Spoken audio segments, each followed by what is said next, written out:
ইফতারি করাবে। আল্লাহ নবী সাল্লাল্লাহু আলাইহি ওয়াসাল্লাম বলেন, যে ব্যক্তি সময় দেয়, এই জন্য হাদিস বলতে পারতেছি না, আল্লাহ নবী সাল্লাল্লাহু আলাইহি ওয়াসাল্লাম বলেন, যদি কোনো একজন ব্যক্তি কোনো একজন রোজাদারকে ইফতারি করায়, তাহলে তার কয়েকটা লাভ। এক নম্বর লাভ হলো ওই ব্যক্তির জিন্দেগি সকল গুনাহগুলো আল্লাহ মাফ করে দেন।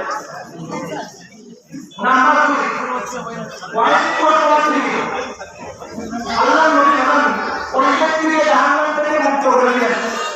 নাম্বার 3, আল্লাহ ওই ব্যক্তি আমল করে কি বললাম যে একজন ব্যক্তি ইফতার করাইলে তার সাথে যে ফেরেশতারা মোকাবিলা করলো, এটা আলামত কি যে তার অন্তর নরম হয়ে যাবে।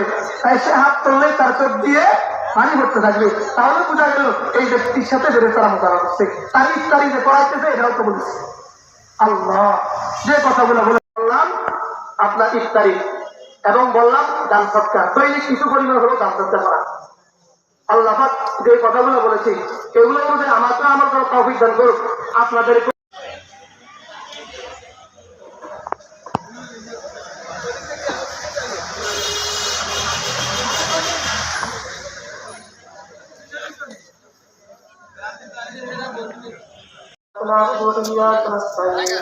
اهدنا الصراط المستقيم صراط الذين أنعمت عليهم غير المغضوب عليهم ولا الضالين.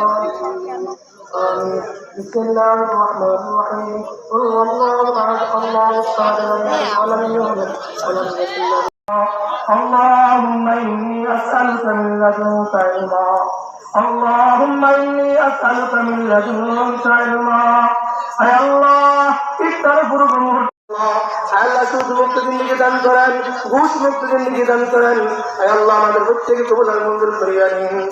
আল্লাহ এই মসজিদের আল্লাহ যারা সহযোগিতা করতেছেন, আল্লাহ আল্লাহ কমিটি সহ মুসল্লি সহ আল্লাহ প্রত্যেকে কবুল আর মঞ্জুর করিয়া নিন। আল্লাহ ইমাম সাহেব আল্লাহ হাফেজ সাহেব আল্লাহ প্রত্যেকে কবুল আর মঞ্জুর করিয়া নিন। আল্লাহ আল্লাহ প্রত্যেককে মিলে মিলে তোমার জন্য তৌফিক দান করেন। আল্লাহ আল্লাহ রমজানের পুরো মুহূর্ত দোয়া কবুল হয়। আল্লাহ আল্লাহ পুরো দিন রোজা রেখে তোমার চাহিদা অনুযায়ী হাত তুলেছি। আল্লাহ আল্লাহ আপনি কবুল মঞ্জুর করিয়েন। আল্লাহ আল্লাহ প্রত্যেকের মনে নাক নাসাদগুলোকে আল্লাহ কবুল মঞ্জুর করিয়া নিন। আল্লাহ প্রত্যেকের মনে নাক নাসাদগুলোকে আপনি পূরণ করিয়া দিন। আল্লাহ প্রত্যেকের মনে নাক নাসাদগুলোকে পূরণ করিয়া দিন। আল্লাহ আপন করিয়া আল্লাহ আমাদের গুনাহগুলোকে কবুল মঞ্জুর করিয়া দিন। আল্লাহ أصحابه أجمعين برحمتك يا أرحم الراحمين.